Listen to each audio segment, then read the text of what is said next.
déjà à la base, c'était pas du tout l'idée qu'on voulait faire.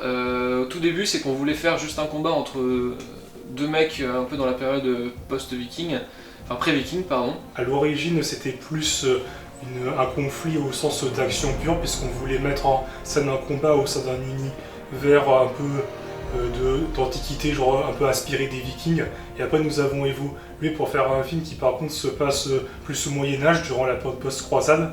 Et notre nouveau conflit que nous avons choisi ne se base plus sur un combat, mais c'est plus un conflit d'objectifs. Par conséquent, en fait, on a mis au point cette histoire entre deux personnages qui, au début, et bien sûr, devaient amener un conflit, mais finalement, on a décidé de créer une vraie étape de camaraderie en fait entre les deux, pour que en fait la fin soit plus une tragédie plutôt que quelque chose de viscéral.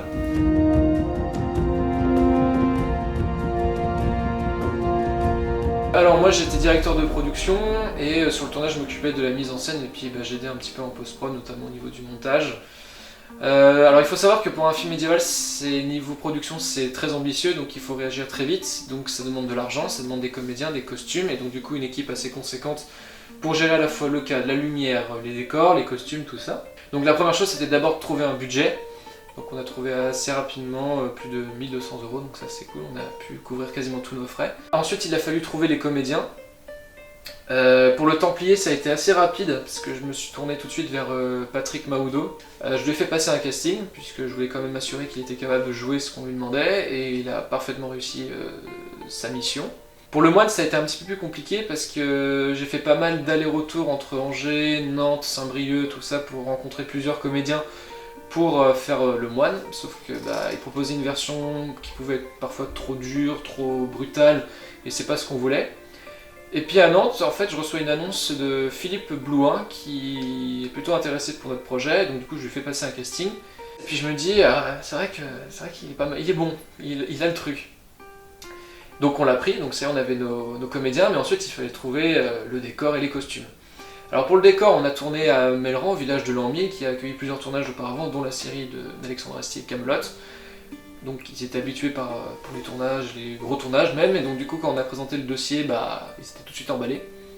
Pour les costumes, on a fait appel à Guéane Méniez et sa mère Gladys, qui eux ont travaillé pendant plusieurs semaines sur le tabard du Templier. Et puis pour le reste, ça a été que de l'achat, donc avec notre budget qu'on avait, on a pu se permettre d'acheter des choses qui étaient crédibles. Et ensuite, il a fallu recruter l'équipe et organiser tout ça, donc on a fait appel à pas mal de gens de 3e année de notre promotion. Et puis aussi à des gens de 2e année qu'on connaissait déjà et qui étaient enthousiastes sur le projet. Déjà dans la création, j'ai été à la fois co-scénariste et co-réalisateur, puisque j'ai participé à la fois à l'écriture et au découpage technique. Et durant le tournage, j'ai été chef opérateur du son. Et les principaux enjeux auxquels j'ai dû faire face, ça a d'abord été des enjeux de bruitage, puisque vu qu'il s'agit d'un film médiéval, il était important d'arriver à recréer des sons d'épée, à la fois lorsque le Templier dégaine son épée et quand il l'utilise pour tuer le moine. Donc pour ça, nous étions au moment du tournage, nous faisions à la fois des sons seuls et des bruitages, où nous essayions de frotter l'épée avec des pierres ou alors des couverts en métal. Et en plus de ça, un autre enjeu concernait le travail des ambiances, puisque d'abord il fallait nous assurer au tournage d'avoir des prises de son qui soient vraiment propres, où on n'entendait pas du tout des sons parasites ou des voitures au loin. Et ensuite le travail des ambiances a continué en post-prod au mixage, où nous avons rajouté cette fois-ci des sons de vent et de brise qu'on avait piochés sur internet, qu'on a mixé, et ce dans le but de donner l'impression que le film se passe en plein hiver avec presque la tempête qui est vraiment au loin. Et à ceci se rajouter des sons, là aussi des sons pris sur internet de branches et de feuilles qui bougent, afin de vraiment sentir le vent dans les arbres et donc rendre l'environnement et la forêt vivante au son. J'étais assistant réel sur le tournage. J'ai été beaucoup assisté par Corentin Cogent-Lotoun, qui a été notre principal metteur en scène sur le projet. En fait, ce qui s'est très bien passé, c'est que tous les jours, on retravaillait les heures de tournage et on retravaillait comment on allait faire nos plans en fonction des intempéries, en fonction des disponibilités.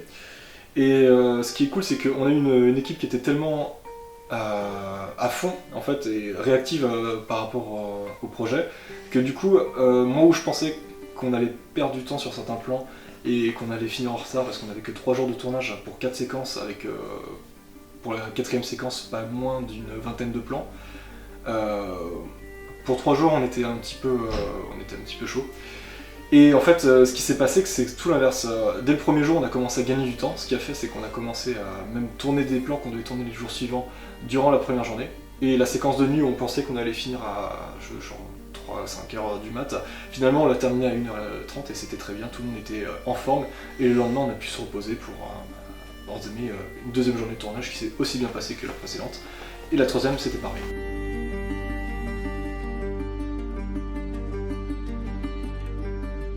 Oui, bonsoir Making of. C'est quoi ton poste Pascal sur ce projet? Alors moi je suis à la régie. Et là on fait des pâtes. Avec du steak. Oh, on va aller voir ça. C'est fort clair. Posez Pascal, mais bon, ça risque d'être un peu gênant. Et voilà. Allez, commencez, ceux qui ont leur steak, vous savez en pâte. C'est quoi? C'est le making of. Plus ouais, si je fais. Une étape qu'on oublie souvent de montrer pendant les making-of des films, c'est la vaisselle. Parce que sans vaisselle, bah c'est pas propre. Si c'est pas propre, il n'y a pas de régie. S'il n'y a pas de régie, bah les gens sont pas contents. Si les gens sont pas contents, il n'y a pas de tournage. Donc en gros, le film, son tournage et sa création reposent uniquement sur la vaisselle. Est-ce que tu peux me dire ce que tu fais, Romain, pour la télé? Eh bien, je suis en train de revoir mes PDT en fait par rapport à demain pour éviter toute bavure. C'est-à-dire, j'ai plutôt envie d'éviter de briser des jambes si les techniciens sont pas au taquet. Alors on fait une lecture de scénario, donc le narrateur c'est Romain, Ouais. et puis Patrick et Philippe jouent leurs personnages respectifs. Extérieur jour, forêt. Dans une forêt hivernale, un templier, en attirail de combat, est affalé contre un arbre. Il a les yeux fermés et respire lentement. Derrière lui, un moine en toge noire est en train de boire les dernières gouttes de ses gourdes. Courage mon ami, nous survivrons à cette famine. Bientôt nous pourrons manger à notre faim. Le templier ouvre les yeux. J'appréhendais pas mal avant que le tournage commence, parce qu'on tournait avec des gens qui n'étaient pas forcément habitués au monde du cinéma.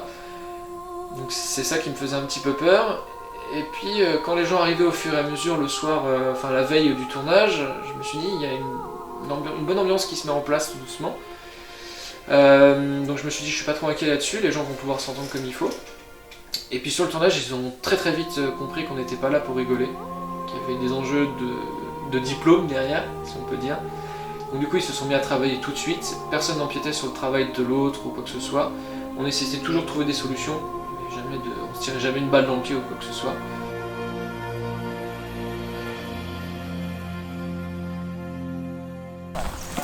On va presque faire atterrir un avion dans ce champ là, moi je dis ça. L'écoutez le plus de fois viré. Bon alors ce qui est bien c'est qu'il n'y a pas de chemin, donc du coup on suit notre propre chemin quoi. C'est un plan rapproché épaule. C'est raccord dans l'axe. Ouais, c'est un raccord dans l'axe en fait. Tout ça ouais tout bêtement. Ouais, exactement. Ok d'accord. Bah on a fini, nous on a fini notre test, voilà on a fini. Nous on est parti quoi. Moteur demandé. Ça tourne au son. Tourne à l'image. Séquence 1, plan 1, 4ème.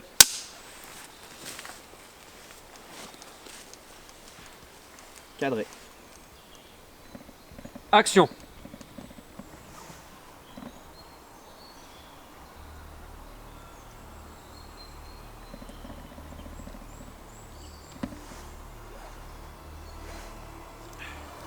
Courage mon ami, nous survivrons à cette famine. Sous peu nous pourrons manger à notre faim. Dès le première matinée, je pense que toutes mes craintes se sont anéanties parce que j'ai vu que j'étais avec des gens sérieux, des gens qui étaient pas là pour faire les touristes, qui étaient vraiment impliqués.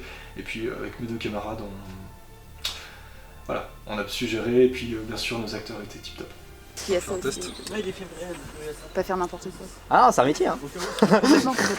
Devant un bouc. Ouais, là c'est bon. Là c'est bien. Ouais, là c'est bien. Ah là. Ça donne quoi la caméra? Allez vas-y. Action. C'est bien, en termes de lumière on est bien là. Tu dis action non? Action. Sur ce plan là, je préfère que Philippe il serre les dents plutôt qu'ouvrir la bouche parce que sinon, tu sais, il y a un plan où il bave du sang. Bon bah serre les dents. Ouais.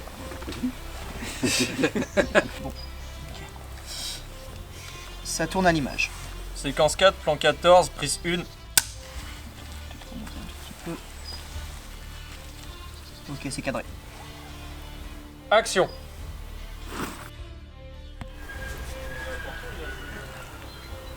Hop là. Voilà.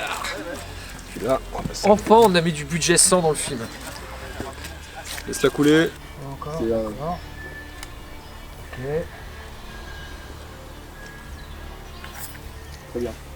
Ça va?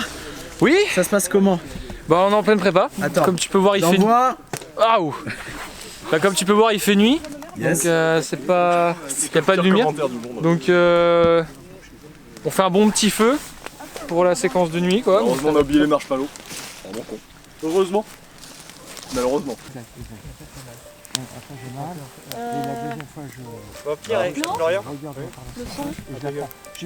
Tu gères le feu Ouais, je ratisse. C'est comme ça? Si tu veux la même puissance, attends, moi j'ai. Ouais, est-ce que tu peux me mettre plus proche? C'est ça le truc. Allez, souffle, Pierrot, souffle! Là, ça va être magnifique parce que tu vas voir les effets de particules juste devant la caméra. Oui, bon là? Je vois pas trop. Ouais. Mais vraiment rapide, il faut vraiment que ça soit très rapide. En vrai, ça c'est moins Comme ça? Tu regardes la sacoche. Tu regardes la. Tu regardes la sacoche et t'as mal. Juste, il faudrait que juste tes doigts soient devant. Juste tes doigts soient devant. Vas-y, tac. Et tu les agites vraiment vite. Pas à gauche, à droite, vraiment. Fais un espèce de truc un peu anarchique avec ta main. Ouais, c'est mieux ça. Ok, je fais des ronds comme ça. Ouais. Je souffle sur le feu maintenant. Séquence 2, plan 1, 5ème.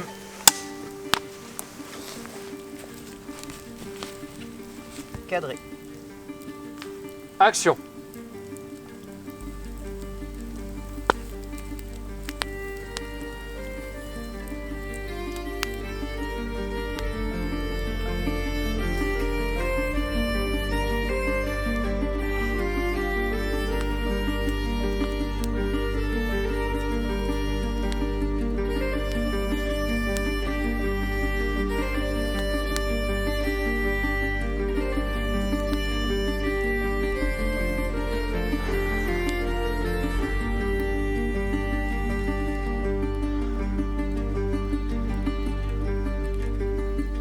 C'est bon pour toi? C'est bon pour moi. Action. Bon, bah, c'est parti.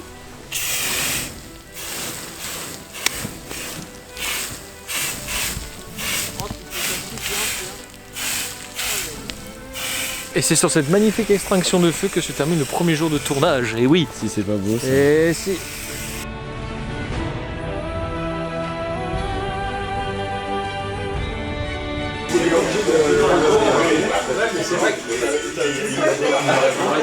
Ça c'est gilet chaud. Le bois après que t'es réveillé toute la journée. Toute la journée? Toute la journée. Et tu aimes ça le lait chaud? Ah, j'adore ça. Et sans les chauds, moi, il n'y aurait pas de Paul toute la journée. Pas de Paul, pas de son. Ah bah pas de son. Moi je dis rien, mais je dis qu'il y en a qui ont grillé des priorités. Hein. Oui. Non, pas du tout. C'est accessoire tout ça. Ceux qui constatent rien, vous Pierre, allez il nous respecte aider. pas les On va limites. bouger les pierres du feu de camp qu'on avait fait hier. Poursuivons. Dieu nous regarde. Refais-la, refais-la. Ouais, tu nous regardes, c'est bon. Vous ne pouvez décider de mon sort, et Dieu non plus. Donnez-moi la sacoche. Non mais oublie pas que en fait t'es tellement fatigué que tu t'écroules avant même de réussir à choper la sacoche quoi. Et c'est là que je prends le bras. Ouais. Vous ne pouvez Je sors l'épée à quel moment? Vous ne pouvez décider de... Mais prends ton temps. Vous ne pouvez décider de mon sort, et Dieu non plus. Vous savez comme moi que cette quête est perdue d'avance.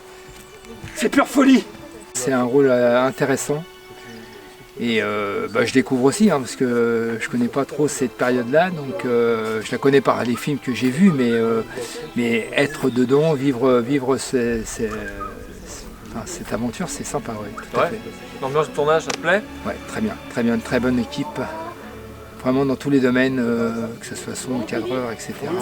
Non, c'est vraiment on sent que c'est une équipe qui va vers le professionnalisme et qui est déjà bien, qui a déjà un grand pied dedans, quoi. Ok. Et comment tu t'es préparé justement à ce rôle? Donc déjà je me suis laissé pousser la barbe pour donner je veux dire de la puissance au rôle, quoi, pour donner quelque chose de réaliste. Et en même temps j'ai regardé des films pour me mettre dans la peau de... Et ça change de ce que tu fais d'habitude? Oui, complètement, oui, parce que j'ai plutôt quand je fais, déjà je joue dans des pièces de théâtre, hein, et donc sinon quand j'ai fait certains autres courts-métrages, mais là c'était plus des rôles de gangsters ou des rôles comme le Joker ou des choses comme ça, quoi. Là ça change complètement.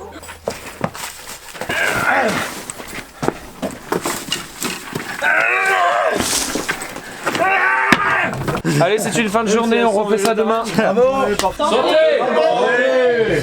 Allez, cul sec. Au corps et au sang.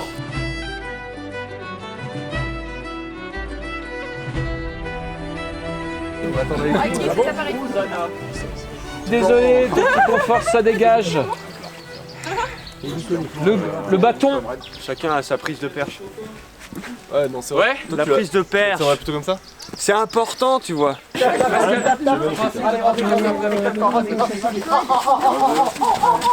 C'est Rocky en fait, Philippe. Faut que ça aide Philippe justement. Ouais, bien sûr, tout à fait. Ok. On se remet en place. Tout le monde. Je sais que tout le monde a froid, mais plus on sera efficace, plus vous pourrez retourner au chaud. T'as l'incompréhension en fait sur ton visage, et puis tu craches du sang bien sûr. Ok. Et puis après, faudra enlever les pierres parce qu'il va tomber sur le côté, donc on fera pas beaucoup de prises parce que sinon la paille va vraiment nous emmerder quoi. Bah, le sang aussi, hein. Ouais. Ouais, au niveau du son, la paille. T'as déjà la paille qui est imbibée de sang là. Ouais, on sait. Une fois qu'elle est entièrement retirée, Philippe va s'écrouler ici. Le cordon. Ah, c'est le pied. Même pas mal.